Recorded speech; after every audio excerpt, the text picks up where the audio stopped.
1:2, pasok siya sa 1:2. Ang ratio mo was 1:2 kasi 18 in ka, 18 in, di ba? Ilan ang espresso mo? 35. 18, ibig sabihin nun, times 2 nung, kunyari, 1 gram ng kape, 2 gram ng espresso. 18 times 2, 36, di ba? Kaya malapit lang siya, kaya nandun siya sa 1:2. 1:2. 1:2 yun. Yun ang pinaka-ratio. Pag tinanong ka, anong ratio mo? 1:2. Ganon din sa B60 natin. Bakit tutupo ng out mo doon? Anong ratio mo doon? Ilan ang in mo sa B60? Sa B60? Ah. Sa cold, 120. Hindi, sa hot. Sa hot, Anong ilang in mo? 2. 14. Nag-in 14, ka 14. 14, di ba? Kalimutan yun. 14 in. Ilan yung out mo? Ang out ko sa yung pinaka na Yung last sa na. hot, 224. 224. Anong in mo? Anong ratio nun? Ang ratio nun,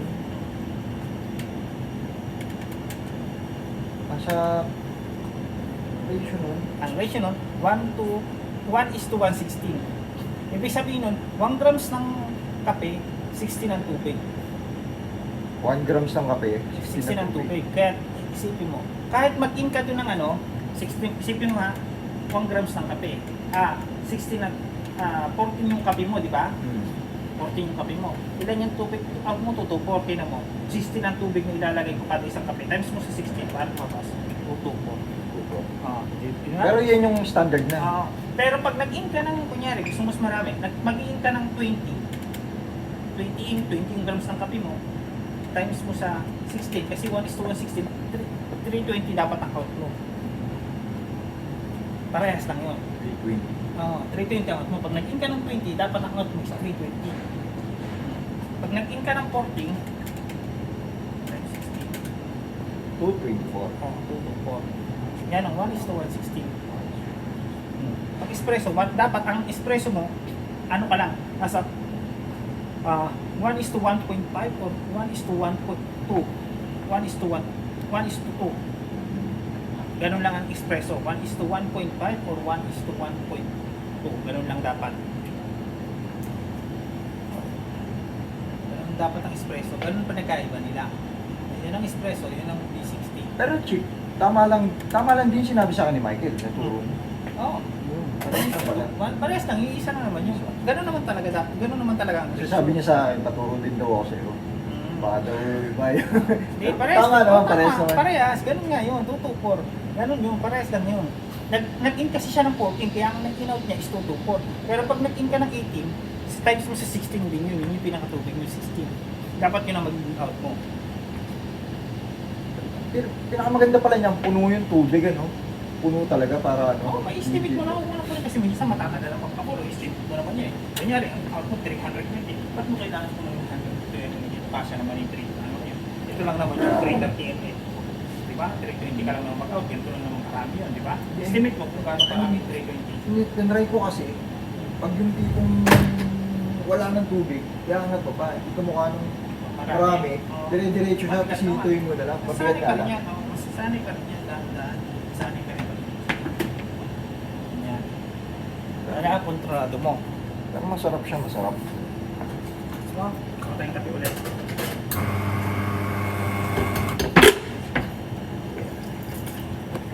Punas, nasa yung tissue ko. Master ka na to. Ganun yung tama ha. Ganun Master yung- Mark.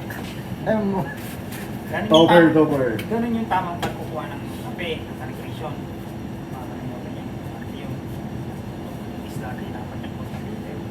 Yan. Ganyan. Pag magtitinta ka ng kape, huwag mong hahayaan na marami yung group head mo, contact filter mo, napaka-importante nun. Aroma, sweetness, bitterness, Body. mga dilong. Yung body niya is long kasi may naiiwan. Dito kasi, dito. May naiiwan pa, konti pa may naiiwan. Yung flavor na nati. Nati kakao na lalasahan mo. Kung ano yung Dun- nalalasahan mo. Dun siya yung sa aftertaste. So, Oo. pinakadulo. Oo, yun. So, Yun lang. Gets ko na. Kasi habang tumatagal, yun, no?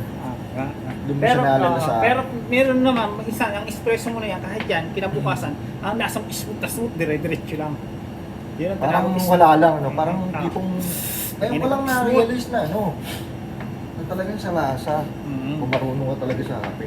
Yan yung sinasabi ko sa'yo. Yan ang pinagkaiba ng specialty sa commercial. Ang commercial, wala nang pakialam yan. 18, wala nang pakialam. Kasi dati ganun, alam ko ko, kaping barako eh. Diba? Ilong gala na eh. Parang nga alam ko dati. Ang nagpapalasa kasi sa commercial, flavored. Flavored. Ang specialty talagang galing talaga sa beans. Kasi ang beans is, ang prutas yan eh. Prutas ng beans. Ngayon, ang gagawin mo na lang, paano mo makukuha yung flavor ng prutas na yun sa loob ng beans. Kaya ang kinakalibrate natin. Mula roast yan, inaalagaan nila yan. Mula farm hanggang farm to cup. Ibig sabihin, inaalagaan nila yung beans na yan. Mula farm hanggang roastery, niro-roast nila ng maayos yan para ma-serve sa atin ng magandang beans hanggang para makuha natin yung tamang flavor ng kape. Kinakaping nila yan doon, yung mga roastery. Kaya medyo mahal din yung beans natin na yan. Hindi tulad ng mga iba na basta lang niluto na ano. Yan. From farm to cup. Yan ang basta. Ang commercial, more on quantity. Ang specialty, more on quality. Yun ang pinakaiba ng dalawang yan. But ano ang pinakaiba ng commercial? Ano ang pinakaiba? Specialty. More in quality. Ang commercial, more on quantity. Tinan mo sila, pinag sila ng 14. Okay na, kahit bahala na yung lasa ng kape. Tayo, nagtatapon tayo ng beans, nag-waste tayo ng di ba? Kasi gusto natin makuha yung quality ng beans. Kaya ang commercial, kahit yan naman presyo niya, ganito lang, ganyan lang, magkano lang. Yung specialty, mas mataas ang presyo. Kasi nag-waste, marami tayong ginagamit ng waste. Tapos, yung standard pa, yung kinukuha natin. Yan yung pinagkaiba ng dalawa. Ha? Gets mo? Gets mo yung Gets ko na siya. Kaya, ibang specialty. Kaya yung amo natin, ayaw pa kagad dito ang sabak kasi nakita. Ngayon, yung minamadali-madali kong gano'n, kasi yung customer naman na alam ko binibigyan ko, wala rin naman, hindi marunong sa akin. Lalo pag ang hingi ng asukal. Kaya nga sabi ko sa'yo, asukal, nang hingi ng asukal, wala. Ano yun, ibig sabihin, hindi marunong sa kape yun. Kasi ang kape talaga, hindi nilalagyan ng asukal yan. Wala, hindi yan nilalagyan ng asukal. Pagka talaga marunong magkape, hindi naglalagay ng asukal, hindi rin masyadong mainit. Kasi pagka masyadong mainit din yung gatas mo, masusunog din yung flavor ng kape. Sira na yung lasa. Masisira yung lasa ng kape niyan. Masusunog. Kumbaga kasi, kumbaga kasi, paano mo, pag uminom ka ng kape, huminom ka ng kape, kung sobrang init ng gatas, sunog na yung flavor ng kape. Kasi nga, hindi naman ganun hindi mo mapifeel yung flavor ng kape. Pagka ininitan mo masyado yung gatas. Kaya dapat din yun, ganun din sa temperature, depende rin sa temperature ng tubig yan, pasok yan, 90 to 92 yan dapat, 89 or 98 to 92 lang dapat yan, doon mo kukontrolin yung init ng tubig natin para makuha yung tamang flavor ng espresso cafe. Kasi pag sobrang init naman yung 100, sunog na rin yung flavor. Pag bagsak ng espresso mo, wala na rin, useless na rin. Ganon din yung TDS. Saka pa nituturo sa'yo, medyo malalim na yun. Dito lang muna tayo. Diyan muna tayo. Mas malalim tayo sa tubig. Kayanin ang memory ko. Medyo na yun, sa TDS. Kaya, muna tayo. Dito muna tayo. Medyo dahan-dahanin natin. Sabi ko sa'yo, napakalawak ng Maturely. Napakalawak ng kape. Sobrang lawak. Kunyari ngayon, kinalibrate mo, mamang tanghali, iba na yan. Mag-iiba na yan. Nag-i-age siya. Kumbaga, mabilis siya mag-age. Kaya, di ba sabi ko sa'yo, yung 2 to 3 weeks, 2 to 3 weeks yun yung pinaka-the best ideal age ng beans. Yun yun. Kasi tinong ang bilis, di ba? After 1 month, okay pa yan. After more than 1 month, wala na, matandaan yung kape. Ano na, hindi mo na, mabilis pala siya, hindi mo na makukuha yung flavor niya, hindi mo na makukuha. Kumbaga Hirap nawawala mabulin. na. Nawawala na yung lasa niya, may hirap na si calibration. Ang gagawin mo ngayon doon, para ganun, magtataas ka ngayon ng in. Mag-start ka ngayon ng 20, doon pumapasok yung kaya tinong ito porta filter na ito, may 18. Meron tayong basket na 20. Para medyo edad na yung beans, kailangan magtaas hanggang 22. Kaya mo isagad ng 22 in. Kasi kulang na bitin ka na dun sa nakukuha mong flavor sa 18 eh. Ngayon, ang ganda ng age ng beans natin, kaya kahit 18 lang ang gamitin natin. Saktuan na. Di ba? Kaya may mga basket tayo dyan, may malaki, may pang 14, may pang 16. Pero ang kadalasan ang 14 hindi talaga ginagamit sa specialty, yung commercial ngayon. Ang kadalasan ginagamit 18. saka yung 20. Kasi pag sinabing 18, plus minus 2, plus 2. 18 pwede siya minimum ng 16, maximum ng 20. Ang 18 na ang 18 na basket para sa portability. Pero pag sinabi mong 20, pwede mo siyang isagad ng 22, pwede mo siyang ibaba ng 18. Minimum 18, maximum 22. Pero ang tawag sa kanya na basket is 20. Ito naman 18. Kaya ang dalawa niya. Oo. Sino mo? Kuha mo yung ano? Pero ngayon, kapag muna tayo. Medyo, ayaw na kayo masyadong ilayo. Gawa ng pag nilayo kita, baka mawala na tayo. Ayan muna tayo. Muna tayo sa kape, muna tayo sa ini.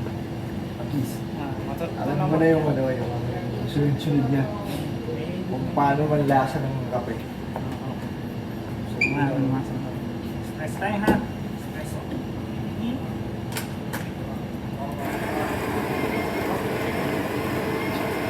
Pag sanay ka rin dyan, mabilisan lang yan. Ayan, nakuha mo na yun. Ito kung nagsusunod, itok yan na. Pero isa pa, kung pa tayo sa kuha natin kagad. Ganun kabilis. Pero pag minsan, may hirapan ka dyan. Kasi iba yung pulo niya. Paano ko mag-aayos. Yun yung sinasabi ko na sa'yo. Kailangan mo adjust ng timbang. Kailangan mo adjust ng grain size. Ang dami mo sayang na beans. Eh ngayon, pasok ka agad, di ba? Isang sulat pa lang natin. Kung nasa 9 siya, no? 9.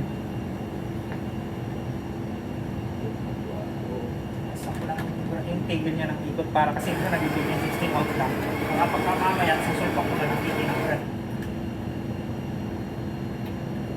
Yan.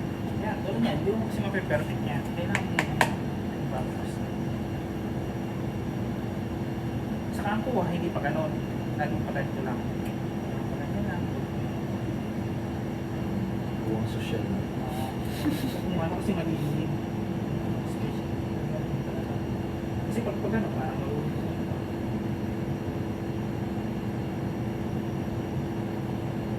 So yan, sabi ko sa'yo, sa ano mo, ang target mo is 18, 18.2, 18.1 pasok, 17.8, 17.9 pasok sa 18.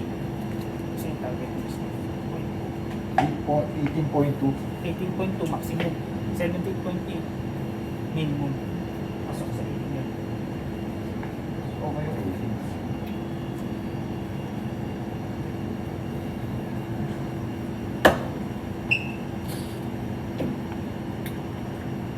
Diba? Sarap mag-calibrate pag ako install ko na Tama. tama yan.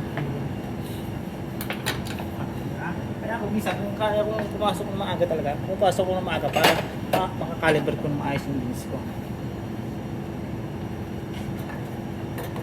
Pakalupit yun. Smooth yun. Ito yung oras mo, seconds, 2, 3, 4, pasok na, 5. 5 bumagsak na siya. Kaya mo, sakto, sabay din yung tulog, bagsak ng espresso. Kasi pantay yung tamping. Pero pag hindi pantay yan, basta baka mauna to, mauna yun. Ako naman yun. 35 yun. Diba? 28 seconds, 26 seconds, pasok na pasok. 26, 28, pasok yun. 36 out. Diba? Pasok yun, hindi nalalayo. Sabi ko nga sa'yo, point 2 lagi, yung point 2, hindi ka, yun yung pwedeng bumaba ng point 2, pwedeng tumas ng point 2, dun sa target time mo. Sa target out mo rin, hindi ka lalayo dun, yung point 2 lagi, di ba? Hindi naman, hindi naglalaro, di ba? Naglalaro lang siya sa point 2 pataas, o point 2 pababa. Pasok yun. Ngayon mag-calibrate. Kasi tamang grain size, tamang ano mo, lahat tama yung timbang mo. Once na hinulaan mo lang yun, wala yun, sabla yun. Sarap po.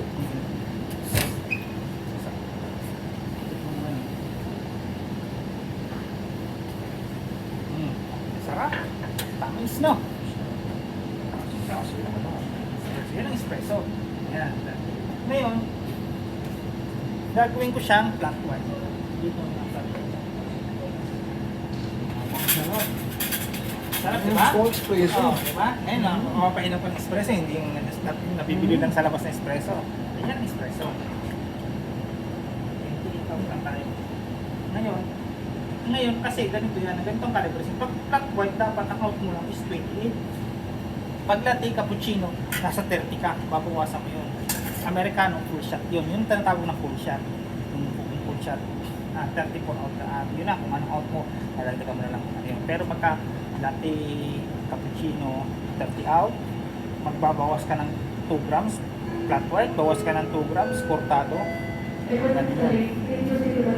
Pag yung mga flavor drinks, Spanish latte, full shot yun. Kung maaari nga, dagdagan mo pa yung bitter at yung espresso niya gawin mo 40 out. Di ba kulang yan? Dagdagan mo ng konti, pwede mo ito para madagdagan. 40 out tayo pag Spanish latte. Yung mga flavor drinks tulad ng vanilla, caramel, yung mga flavor drinks natin, tanda mo yun. Yun, 40 out dapat yun, dagdagan mo pa ng konti. Pag flavor drinks. Kaya minsan hinuhulaan ko na lang yun kasi wala naman yun eh. Hindi naman nila kailangan, hindi mo na malalasahan doon yung nati, yung mga ito yung flavor na ito, itong nati kakao. Hindi mo na malalasahan yun doon kasi meron ng flavor din. Pang commercial na yun.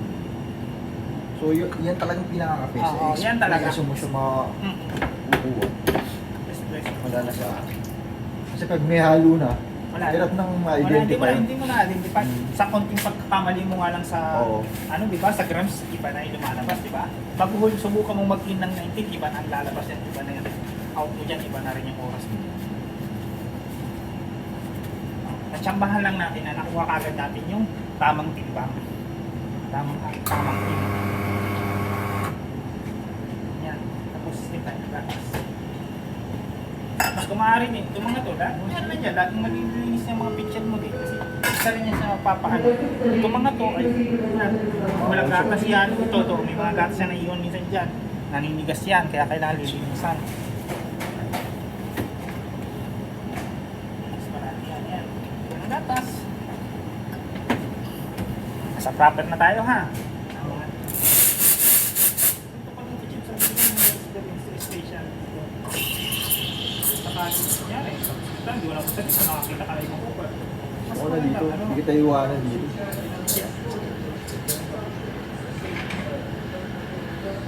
Ngayon, kapain mo yung gatas kung gaano kainit. Warm lang. Warm lang. 60 to 70. Hindi ka pwedeng lumagpas kasi masusunog mo na yung flavor ng kape.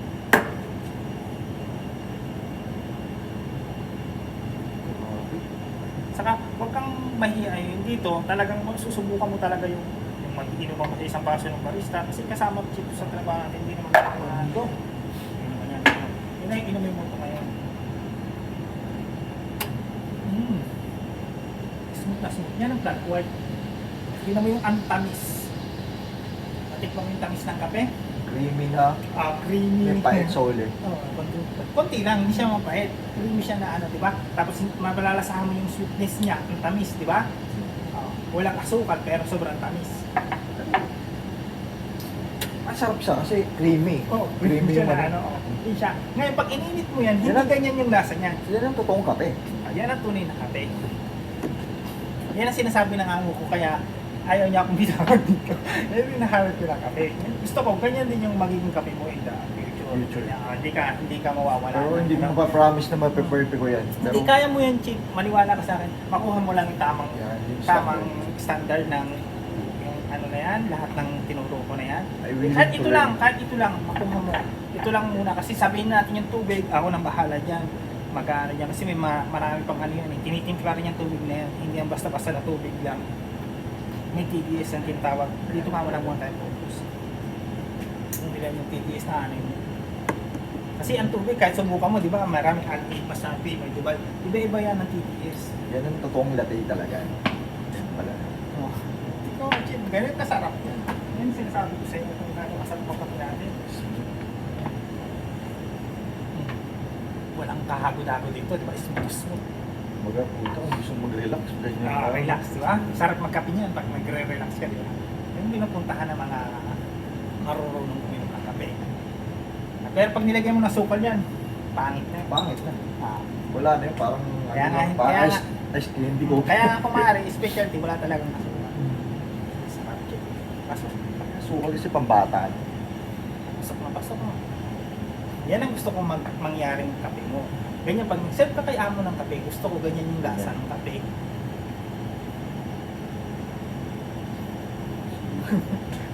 So na, next. Isa, ano, makumakatin niya, huwag kang mag-alala. Pag-ano ka rin. Yun. Ako minsan busy ako, kaya hindi ko na minsan nasusunod. Gusto ko talagang nakaaral eh. Pero pag nagseryoso naman ako, yan. Yan talaga. Nagseryoso. Kaya nga, pag Pagka ano, kasi mo, mga di ba, nakaraan, busy talagang ako. busy ka eh. Pero pag nagseryoso na kape, ganyan na yung lasa ng kape ko. So na. Okay, gawa ka na. Kaya pala pupushow ka ngayon eh. Ganyan yung kape. Wala, yun, Chief, hindi mo lalasahan yan kahit pumunta ka na ibang coffee shop, hindi basta-basta yan ng kape na yan. Kahit bumili ka ng kape sa ibang coffee shop, subukan mo yung compare yung lasa ng kape natin. Malayo. Yes. Subukan mo. Ikaw naman, gumawa ka, magkape ka. Gawa ka ng plastic.